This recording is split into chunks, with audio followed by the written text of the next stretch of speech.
téléspectateurs d'Event TV, bonjour et merci de votre fidélité. Merci de nous retrouver sur votre émission favorite En toute vérité. En toute vérité, reçoit aujourd'hui Maître Said Zé, qui est docteur en droit, avocat à la Cour. Oui.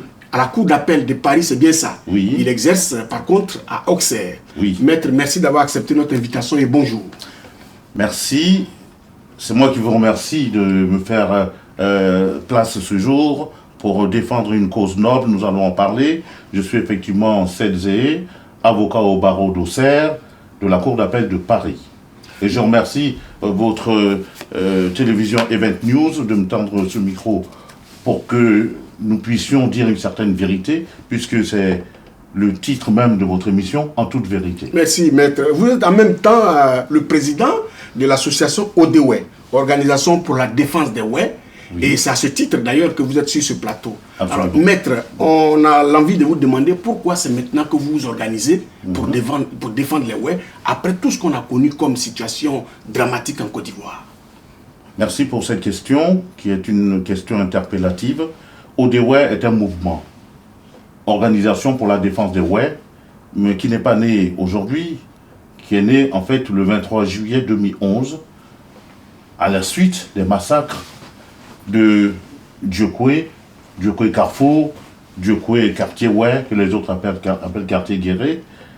Personnellement, j'ai vécu les événements au pays, et quand je suis revenu, j'ai réuni mes frères et sœurs, j'ai dit, faisons quelque chose pour défendre la cause de nos parents. Sinon, le peuple Ouè risque de disparaître. Et je l'ai dit avec gravité. Et j'ai été entendu par certains de nos compatriotes Ouè, qui effectivement m'ont rejoint dans cet appel, que j'aurais pu appeler l'appel de la porte de Saint-Ouen, puisque ODEWE est né le 23 juillet 2011 en effet, à la porte de Saint-Ouen.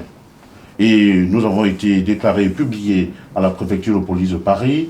Aujourd'hui, exerçant au barreau d'Auxerre, nous avons déplacé le siège à mon cabinet à Auxerre. Alors, Maître, c'est vrai, l'association est née en 2011 et nous sommes maintenant en 2015. Oui. On se demande bien quelles sont les actions qui ont été posées depuis là par ODEWE pour défendre les Ouè. C'est de ça qu'il s'agit. Bien. Alors, ODEWE est un mouvement associatif créé pour défendre les Ouè au plan juridique et judiciaire. Alors, nous ne sommes pas une association qui organise des soirées festives. Nous sommes une association qui a une vision. Nous avons participé, co-participé et à la marche du Turin, rappelez-vous, le 1er septembre 2012. Nous existions depuis un an à peine. Et cette marche a mis plus de 3000 personnes dans les rues de Turin et ça a eu un grand écho. Tous les médias, les grands médias italiens, que ce soit Rai 1, Rai 2 ou 3, personnellement, j'ai donné des interviews à cette occasion. J'étais avec mon secrétaire général Saint-Pierre Sou, qui est ici présent. La sœur Sidonito nous a rejoint après, elle est aujourd'hui trésorière de notre mouvement. La première vice-présidente qui était à mes côtés, que vous connaissez, l'artiste Maëliba, était avec nous à Turin, dans les rues. Et donc, il s'agit pour nous de montrer à la face du monde qu'un peuple est en train de se faire exterminer. Nous parlons de génocide. Nous avons également participé à la Convention des Ouè qui s'est tenue le 25 août 2012 à Montreuil, près de Paris. Et là-dessus, j'ai eu l'occasion, n'est-ce pas, de présenter le génocide Ouè sous la problématique juridique. Donc ODEWE n'est pas une association quelconque, c'est un mouvement associatif et donc qui intervient à chaque fois que le peuple Ouè est menacé. Oui, mais Maître, ce qu'on veut savoir concrètement, est-ce que vous avez un bilan? Parce qu'aujourd'hui, la Côte d'Ivoire s'est retrouvée à la CPI pour plusieurs morts. On sait très bien qu'il y a eu 2000 morts en 2011, mars 2011 à Dieukwé. Où vous en êtes avec ces chiffres? Qu'est-ce que vous faites pour que ces populations qui ont été massacrées à Dieukwé, on puisse les prendre en compte dans les procès qui se font à la CPI? Où en êtes-vous réellement, ODEWE? Écoutez, nous avons toujours dit que la CPI est un instrument des Occidentaux pour mettre de côté, décapiter les dirigeants africains qui gênent, pour les mettre, n'est-ce pas, en dehors de tout pouvoir politique, de la gestion du pouvoir d'État. La preuve, le président Laurent Gbagbo, hier, aujourd'hui, accompagné du ministre Blé Goudé. la CPI n'est pas une juridiction normale. C'est une juridiction politique. Alors donc pour vous, il n'est pas question d'aller à la CPI, il n'est pas question d'envoyer le problème des ouais à la CPI, pas c'est ça? question. Alors comment est-ce que vous allez régler ça? Comment est-ce que vous allez régler ça? Justement, alors nous entendons saisir les juridictions nationales, qu'elles soient françaises, ivoiriennes, quand le pays sera un état de droit véritablement, où il ne se pratique pas la justice à deux vitesses, devant toute juridiction où se trouveront les bourreaux des ouais, nous avons le temps de les poursuivre. Et je l'ai indiqué à Montreuil, je le répète devant votre micro, les crimes contre l'humanité sont imprescriptibles. Il n'y a donc pas de délai. Les autres, on la montre, mais nous avons le temps. Oui, mais maître, les hommes passent. Non, je vais vous interrompre, excusez-moi, maître, oui. Les hommes passent. Oui. Alors, est-ce que vous avez porté plainte quelque part? Parce que ceux qui sont incriminés dans tout ce que nous citons, certains disent que c'est eux qui sont au pouvoir. Comment ferez-vous si demain ils ne sont plus là? Comment vous allez faire? Ben, écoutez, l'histoire quand même est un témoignage. Du jour au lendemain, tous ceux qui ont contribué à massacrer les ouais, qui ont participé d'une façon ou d'une autre, qu'ils soient auteurs intellectuels ou auteurs directs, eh ben, ils n'auront pas tout d'un coup disparu. Donc, vous savez que les crimes commis lors de la Shoah sont encore poursuivis. Et il y a un nonagénaire qui a été arrêté il y a 3 ans seulement en Hongrie.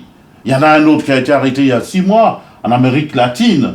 C'est-à-dire que les organisations juives continuent de poursuivre ceux qui ont participé au génocide de la Shoah. Donc, nous les ouais, je demande à mes parents de ne pas se presser.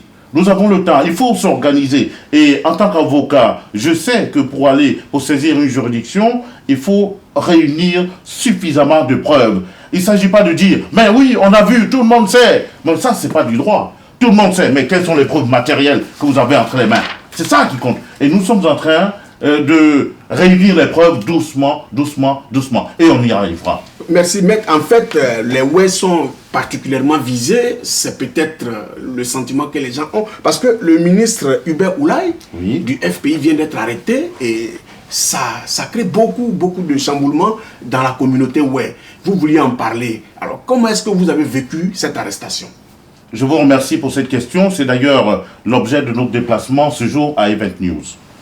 En effet, notre aîné, le ministre Hubert Oulaye, que je connais personnellement, c'est mon aîné. Donc le ministre Hubert Oulaye a été tiré de son sommeil le 4 mai à 6 h du matin.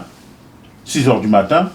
Il a été traîné en pyjama devant sa famille, y compris devant ses petits-enfants. Imaginez le choc psychologique que cela crée sur des gamins. Sa petite fille de 16 ans a été battue. Les policiers ou FRC qui ont été faire cette opération ont obligé la gamine à s'habiller devant eux. Donc ils l'ont vue dans sa nudité. Ils ont ramassé tous les portables qui sont dans la maison pour réduire tout le monde au silence. Ils ont embarqué le ministre avec 20 cargos, comme si c'était un dangereux terroriste. On ne sait pas jusqu'à présent ce qu'on lui reproche. On en parlera. En tout cas, cette arrestation est arbitraire. Elle est illégale. Elle n'a vraiment aucun fondement au plan du droit, parce que nous n'avons pas connaissance de quelque part d'un mandat d'arrêt qui aurait été donné par le parquet d'Abidjan. Et qu'est-ce qu'on lui reprocherait? Aucun élément là-dessus. Moi, je suis avocat pénaliste. Avant qu'on interpelle un individu, il y a d'abord une enquête préliminaire. Ou si c'est en matière de flagrance, pour parler comme tout le monde un flagrant délit, on l'a pris sur le fait, à ce moment-là, ou quelques heures après, on peut y aller directement. Il paraît que le régime dit qu'ils ont troublé l'ordre public. Alors, ils n'avaient pas le droit de se réunir à Mama, ils l'ont fait. La branche officielle du FPI reconnue par le régime en place, c'est celle que dirige le président Afin Guessa. En dehors de cette branche, le régime ne reconnaît plus quelqu'un d'autre. Ils se sont réunis à Mama, ils ont trimballé plein de monde là-bas et ils ont bravé les forces de l'ordre qui sont allées pour leur dire de ne pas se réunir. Voilà ce qu'on lui reproche. Bon, écoutez, soyons un peu sérieux. Moi, je ne vois pas le président Hollande ou le pouvoir socialiste en train d'empêcher l'UMP de se réunir à Bordeaux, à Quimper ou, que sais-je encore, dans quelle région de France. L'UMP en tant que parti d'opposition ou même le FN ont le droit de se réunir. Ce sont des associations. Il ne faut pas oublier qu'un parti politique n'est pas créé par un État. un parti politique est une association qui est créée sur le fondement de la loi du 1er juillet 1901, avec le décret du 1er août 1901. Qu'on soit en France ou en Côte d'Ivoire, nos lois ne sont que des copies copiées, souvent pas conformes, des lois françaises. Donc, ce sont des lois qui ont régi les lois de 1901, qui régissent les associations. Ce sont des associations de type privé, qui ont le droit de s'organiser comme elles entendent. Elles ont des statuts. Nous, à Odeoué, je ne vois pas que le préfet de Lyon, dans ma région, dans mon département, je ne le vois pas en train de m'obliger à mettre une structure en place dont Odeoué ne veut pas. A fortiori, un parti politique qui a déjà exercé le pouvoir d'État, on ne peut pas l'empêcher de se réunir, que ce soit à Mama, à Gagnoa, à Demboko ou à Bangourou. Et donc, cette manière de faire est complètement antidémocratique, c'est en dehors de la constitution de notre pays. Les partis politiques se créent et se réunissent de plein droit. Et je ne vois pas non plus de quelle raison un État, qu'il soit l'État de Côte d'Ivoire ou je ne sais quel État, empêcher un parti politique de s'organiser. Un État n'a pas le droit non plus, n'a pas compétence pour reconnaître un président quelconque. Maître, justement, voilà. Vous le dites, c'est vrai, mais le président du parti, du président Laurent Gbagbo, le FPI, qui est représenté par Afi N'Guessan, qui est reconnu en tant que tel, a porté plainte contre toutes ces personnalités. Alors, je veux vous... Hubert Oulaye était le président du comité de contrôle, je crois bien, et ils ont porté plainte contre lui parce qu'ils ont estimé que c'est lui qui troublait. Tout cela, c'est de la galéjade. C'est pour amuser la galerie. Vous savez, quand ils font ça, ils se retirent dans leur coin, ils boivent leur champagne et ils rigolent. Voilà, ils sont maintenant dans les problèmes. Ils sont dans les cordes. On va leur tendre un tel piège, un tel autre. Ils savent très bien que c'est illégal. Ils savent très bien qu'aucun État ne doit reconnaître un président de parti politique. Il n'appartient pas au président Hollande, tout puissant soit-il, de désigner le président de l'UMP pour dire c'est lui que je reconnais. Pas du tout. Est-ce que l'État français a le droit d'intervenir dans les affaires de l'UMP? Non. Ou du FN? Non. Pourquoi chez nous cela se pratique? J'appelle ça les pratiques des républiques bananières. Il faut arrêter ça. Il faut aller à l'état de droit véritable. Alors, Afi N'Guessan est reconnu par l'État de Côte d'Ivoire. Diantre. Est-ce que Afi N'Guessan, que lorsqu'il était en phase avec ses camarades, est-ce qu'il aura accepté qu'on lui imposât un secrétaire général ou un vice-président? Aujourd'hui, il sait très bien dans quelle démarche nouvelle il se trouve. Mais ceux qui ont organisé le congrès de Mama, moi personnellement, et ça n'engage que moi, en tant que juriste, ils étaient dans leur bon droit d'organiser leur congrès. Déjà, on les empêche de se réunir à Abidjan. Ils ont fait leur congrès dans le village de leur leader à Mama. On est parti encore leur tailler des croupières là-bas. Tout cela est anormal. C'est anormal, et ce qui est aussi très anormal, c'est la détention du ministre Hubert Oulaye à Dabou. Tout à fait. Alors, quelle explication on peut donner à cette déportation qui ne dit pas son nom? D'un point de vue juridique, il n'y a aucune explication. L'arrestation du ministre Hubert Oulaye et du ministre Dano Djedje, comme du jeune Kouwa Justin, ce sont des arrestations politiques. Ce sont des détentions politiques. Ils sont prisonniers politiques. Comme les 800 autres prisonniers politiques qui croupissent dans les geôles de ce que j'appelle la dosocratie. Parce que dans mon pays, justement, il n'y a plus de démocratie. Dosocratie, vous avez dit? Oui, la dosocratie. La dosocratie, c'est le régime des dosos. C'est-à-dire là où il n'y a plus d'état de droit. Là où on peut arrêter quelqu'un, parce que par exemple, Maître Zéhé s'exprime sur un plateau télé, lorsqu'il sort là sur les quais de la loi, il se fait arrêter. Parce qu'il a osé critiquer un régime.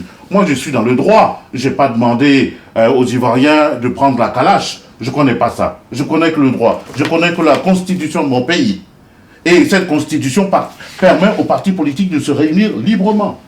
Et donc, je ne vois pas en quoi cela peut-il gêner un régime qui est en place. Ils ont le droit de se réunir. Si c'est pour ce motif, eh bien, éliminer l'ITIS. Si c'est moi qui défends mon aîné Hubert Oulaye comme les autres, eh bien, je dis éliminer l'ITIS. Justement, nous allions en arriver. Oui. C'est fait. Demain, on va passer au procès, certainement. Est-ce que vous, Maître Zéhé, vous serez à Abidjan pour défendre Hubert Oulaye? Avant d'en arriver là, je lance un appel solennel à la communauté nationale et à la communauté internationale, tous partis politiques confondus, toutes obédiences confondues. Je demande à tout le monde de reconnaître que l'interpellation de notre aîné, le ministre Hubert Oulaye, professeur émérite d'université, professeur émérite, et le docteur Dano Djegé, et l'inspecteur des impôts Koua Justin, et comme y compris les autres qui croupissent en prison, tout cela est illégal. Je demande leur libération au nom de notre mouvement ODEWE, Organisation pour la défense des WE. Je demande la remise en liberté immédiate du ministre Hubert Oulaye, parce qu'il n'a commis de crime que la participation à un congrès. Cela ne fait pas de lui un putschiste. Il ne connaît pas cela. C'est un prof d'université, c'est un enseignant, un chercheur. Il a été ministre de la fonction publique pendant 10 ans. Et il n'a jamais participé à un... On vous a très bien compris, a très bien compris, maître. Maintenant, venons-en, si demain il y avait un procès, est-ce que vous seriez prêt à aller à Abidjan pour défendre le ministre Hubert Oulaye? Mais rien ne m'empêche... Y compris les autres prisonniers, par exemple. Rien ne m'empêche d'aller défendre mon aîné, le professeur Hubert Oulaye. Rien ne m'empêche de défendre le docteur Dano Djegé. Rien ne m'empêche de défendre Justin Koua si les conditions sécuritaires sont réunies. Rien ne m'empêche. Si nous sommes dans une situation de sécurité pour les avocats, eh bien je peux prendre ma robe et aller les défendre. Merci. On ne vous a pas aussi entendu lors du procès des pro-Gbagbo. Pourtant, vous êtes avocat, vous aurez quand même, par exemple, pu faire le déplacement pour aller à Abidjan, pour vous constituer. Mon cher compatriote, un avocat ne se déplace pas comme on va à un dîner de gala. Un avocat se déplace à un procès lorsqu'il a été choisi comme conseiller. Je n'ai pas été appelé, je ne vais pas me mêler de ce qui ne me regarde pas. Même si ma conscience patriotique, ma conscience en tant que citoyen, ma conscience et en tant que juriste, me dit que tout cela est anormal, on ne m'a pas appelé, je ne veux pas aller là où il y a déjà des confrères qui sont déjà dans les dossiers. Voilà, sinon, je suis prêt à voler au secours de ceux qui sont détenus de façon illégale depuis des années, y compris la première dame Simone Eivé Gbagbo, les 800 prisonniers politiques. Ça n'est pas normal. On a vu quand même pendant une dizaine d'années, le président Gbagbo a gouverné avec un gouvernement de coalition. Ceux qui sont au pouvoir aujourd'hui ont participé à tous les gouvernements depuis la rébellion de 2002, on le sait. Ils ont participé à tous les gouvernements. Le président Gbagbo n'a jamais détenu politiquement quiconque. Alors, maître, on va recentrer le débat. Vous êtes juriste. Oui. On a le sentiment que vous êtes un pro-Gbagbo. Je ne suis pas pro-Gbagbo, je suis gbagologue. Alors vous allez voir la nuance. J'ai écrit un livre sur le président Gbagbo, qui s'appelle Gbagologie. Vous pouvez le trouver à la FNAC, sur la place de Paris ou partout en province. Et il a été édité, publié par les éditions L'Harmattan, dans le 5e arrondissement, rue des Écoles. Et quelle est la quintessence de ce livre? Le livre Gbagologie, si vous permettez 30 secondes pour en parler, oui, j'ai parlé de Gbagologie en tant que, en revisitant le passé de l'opposant, que j'appelle l'opposant trentenaire Laurent Gbagbo, qui n'a jamais pris un lance-pierre, qui n'a jamais pris une seule petite arme contre le régime oufouettiste, qui a milité dans l'opposition de façon pacifique et démocratique. Si Houphouët-Boigny a connu cette longévité au pouvoir, c'est parce qu'il avait en face de lui un opposant démocrate. Malheureusement pour Laurent Gbagbo, ça n'a pas été le cas. Après à peine 1 an et demi d'exercice du pouvoir d'État, on lui a envoyé une rébellion. Et donc, comme en face de lui, il n'avait pas de démocrates, il avait des gens plutôt armés de Kalachnikov, d'armes lourdes, etc., pour discuter. Il n'a pas eu le choix que de faire des gouvernements d'union nationale, de faire des négociations Lomé 1 et 2 et 3, Accra 1, 2, Pretoria 1, 2, 3, etc., jusqu'à l'article 48 où il a signé, effectivement, à titre exceptionnel, la candidature de quelqu'un qui n'aurait pas dû être candidat, n'aurait pas pu être candidat. On peut en parler. Et donc, la gbagologie, c'est en fait la manière, pour moi, noble de mettre en exergue l'image d'un démocrate. L'image de quelqu'un qui a fait plusieurs fois la prison. C'est son destin. Il se trouve encore à La Haye, dans la prison impérialiste. Au départ, c'était dans les geôles du gouvernement de son pays. 1992, Ouattara était Premier ministre, Laurent Gbagbo a été arrêté. Rappelez-vous, le 18 février, avec son épouse, avec son fils Michel Gbagbo, le ministre Hubert Oulaye avait été de cette équipée malheureuse. Il avait été arrêté lui aussi. Et donc, nous avons, le président Gbagbo et son entourage ont malheureusement l'habitude d'être arrêtés pour des raisons politiques. Donc Laurent Gbagbo, comme je le dis dans mon livre, il a toujours fait la politique de manière démocratique et il s'est toujours basé sur 3 axes: détermination, ruse, temps, que j'appelle DRT. Merci, Il faut visiter ce livre. On va le lire, on va lire votre livre et on va proposer ça à nos téléspectateurs. On verra un débat même dessus quand on sera prêt. La présidentielle de 2015 en Côte d'Ivoire, c'est dans presque, on va dire, 5 mois. Vous qui êtes juriste, qui vivez en France ici, mais qui avez de la famille et qui observez la vie politique en Côte d'Ivoire, est-ce que vous avez un avis sur ce qui va se faire en 2015? Oui. Alors, en tout cas, pour avoir vécu les événements que les journalistes français et occidentaux ont appelé la crise post-électorale, mais que j'appelle crise électorale, parce que dire post-électorale, ça veut dire après élection, mais la crise, elle était déjà avant l'élection et pendant l'élection. Moi, j'ai vécu cette crise au pays.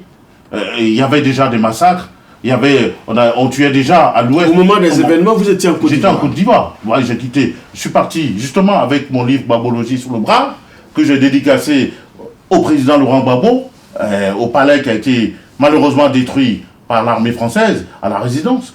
Et je lui ai dédicacé le livre Gbagbo en octobre 2010. Il a été publié le 8 octobre, le 9 octobre au matin, j'étais à Abidjan. J'étais à son investiture à l'Hôtel d'Ivoire. Et donc, je suis démocrate. Je soutiens un candidat démocrate. Jamais je vais soutenir quelqu'un qui est armé pour mon pays. Et donc, je crains pour mon pays, pour cette élection à venir, 2015. Pourquoi ? Parce que vous avez aujourd'hui un président qui a été installé par les armes, par la rébellion depuis 2002 et par l'armée française. Et tout le monde le sait, ce n'est qu'un secret de police. Oui, mais justement, on a comme le sentiment qu'on revient tout le temps sur ces mêmes... Et ce président qui, par la force des armes, s'est imposé, qui, constitutionnellement parlant, ne peut pas être candidat, article 35 de la Constitution, c'est pas Sedzé qui le dit, c'est la Constitution de mon pays, votée sous le président Robert Guéhi à plus de 86%, y compris avec les voix du RDR et du PDCI et de l'UDPCI et de tous les partis politiques, de toute la société civile. Cet article 35 dit, en alinéa 3, le candidat à la présidentielle, il doit être ivoirien d'origine, né de père et de mère, eux-mêmes ivoiriens d'origine. Article 35, toujours alinéa 4, il doit n'avoir jamais renoncé à la nationalité ivoirienne. Ensuite, il ne doit s'être jamais prévalu d'une autre nationalité. Oui, mais ce que vous dites là, en quoi ça concerne les candidats? En quoi ça concerne les candidats? Vous savez qu'il y a... Ouattara, si vous parlez du président Ouattara, il est candidat, il est déjà président de la République. Oui, il est président. Je pense qu'il n'est plus touché par ça. Il est président de la République sur le fondement de l'article 48 qui avait été signé, le décret qui avait été signé par le président Gbagbo à titre exceptionnel pour la seule élection de 2005 qui n'a pas pu se tenir à cause de la rébellion qui n'a pas désarmé. On a reporté l'élection présidentielle à 2010. Et donc, à titre exceptionnel, et pour une seule élection, demandez au président Thabo Mbeki, oui, mais attendez, et vous le dira, je finis ma démonstration. Allez-y. En 2010, il était candidat à titre exceptionnel. Ça veut dire pour une seule fois. Donc, il ne peut pas être candidat en 2015. Ça, c'est le juriste qui parle. Voilà. Ce n'est pas un putschiste qui parle. Ce n'est pas un rebelle qui parle. C'est un démocrate, un juriste. Oui, mais maître, vous n'allez quand même pas me dire que le président Ouattara va se faire harakiri et qu'il va lui-même s'éliminer. Mais si j'avais été à la place de M. Ouattara, je me serais retiré de cette course. Parce que ça ne l'honore pas. À quoi ça sert de vouloir être systématiquement candidat quand la constitution du pays dont vous vous réclamez ne vous permet pas d'être candidat? Pourquoi en 2000, lorsque cette constitution est votée, pourquoi le RDR ne s'est pas opposé? Ce texte existe. Tant qu'il existe, eh bien, je vais vous dire, il n'y a plus la signature de Laurent Gbagbo. C'est terminé. M. Ouattara ne peut pas être candidat. Tant que cette constitution existe. Alors, il va falloir la modifier, la réformer. Eh bien, elle n'a pas été réformée. Il avait tout le temps, pendant 5 ans, de réformer la constitution. Pourquoi l'a-t-il pas fait? Il aurait dû la faire. Et s'il avait fait la réforme, eh ben, il serait peut-être devant un boulevard pour se présenter aujourd'hui. Vous qui êtes juriste, et c'est par ça que nous allons terminer, oui. Le président du Conseil constitutionnel, Francis Vaudier, a été démis. Ce que nous savions, nous qui sommes les profanes, c'est que le président du Conseil constitutionnel, il est enfin, élu ou alors nommé oui. Pour, je crois, 5 ans.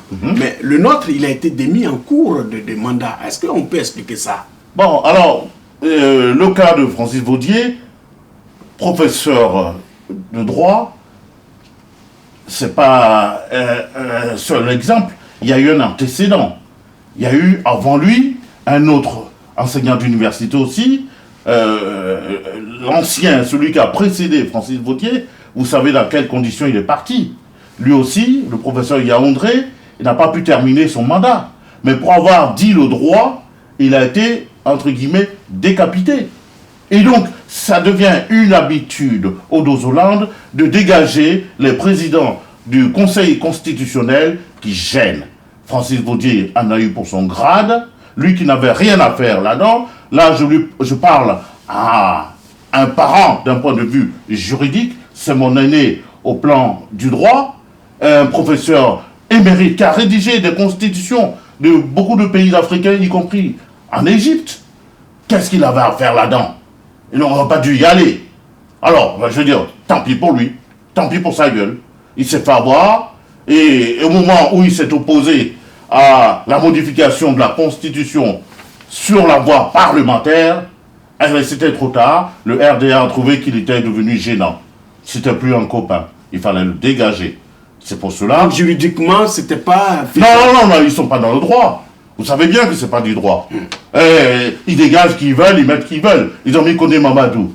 Alors, Koné Mamadou, c'est Yaoundé à la puissance 10.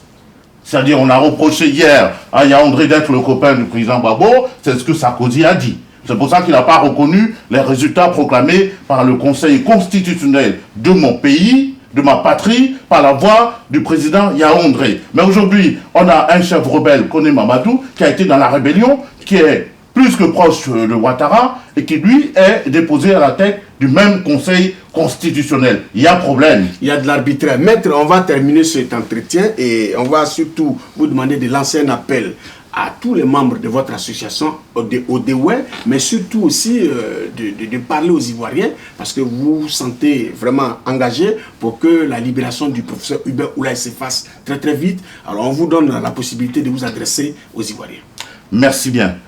Eh bien, mes chers compatriotes, ce qui se passe dans notre pays, dans votre pays, est inadmissible. Chaque citoyen ivoirien a le droit de vivre en paix dans son pays. L'article 12 de la Constitution de la République de Côte d'Ivoire indique que nul Ivoirien ne peut être contraint à l'exil. Cet article est là, vous pouvez vérifier. Et aujourd'hui, vous avez des milliers d'Ivoiriens qui sont exilés au Libéria, pour la plupart mes parents, ouais, au Ghana, 80% de mes parents, ouais, au Bénin, au Togo, au Maroc, en Algérie, en France, en Italie, et les pays sont légion, au Canada, aux États-Unis. Ça n'est pas normal. On ne peut pas aller à la réconciliation avec autant d'exilés. Je demande la libération immédiate et sans compromission du professeur, du ministre Hubert Oulaye, mon parent, mon aîné. Je demande ipso facto la libération du docteur Dano Djedje, ministre lui aussi. Je demande la libération de Kouar Justin, tout simplement parce qu'ils sont détenus, interpellés de façon illégale et détenus de façon arbitraire. Je demande aux autorités de mon pays de libérer tous ces citoyens. Si véritablement, en arrière-plan, on a envie d'aller à la paix, si on a envie de participer, d'organiser des élections libres, démocratiques et transparentes, on ne peut pas couper la tête des opposants à chaque fois que l'échéance approche. Ce n'est pas normal. Moi, je vis en France depuis une trentaine d'années. J'ai essayé de rentrer dans mon pays. Et bien justement, c'est la dosocratie qui m'a empêché de m'installer. Je suis revenu en France parce que je n'ai pas la liberté de m'exprimer dans mon pays, d'exercer mon métier d'avocat dont Dieu m'a oint. Et donc, je suis revenu ici pour défendre d'abord mes parents, ouais, mais de défendre aussi la communauté nationale, de défendre tous ceux qui sont victimes d'arbitraire. Parce qu'un avocat, ce n'est pas celui qui appelle à la rébellion, c'est celui qui appelle au respect du droit. Et comme disait Montesquieu, qui maîtrise le droit domine le monde. Je vous remercie. Merci Maître Sed Zeye. Il est docteur en droit, avocat à la cour et aussi très engagé pour la défense de sa patrie. Merci d'être passé sur notre plateau. Téléspectateurs d'Event News TV, merci pour votre fidélité. On se retrouve pour une prochaine émission. À très bientôt. C'est moi qui vous remercie.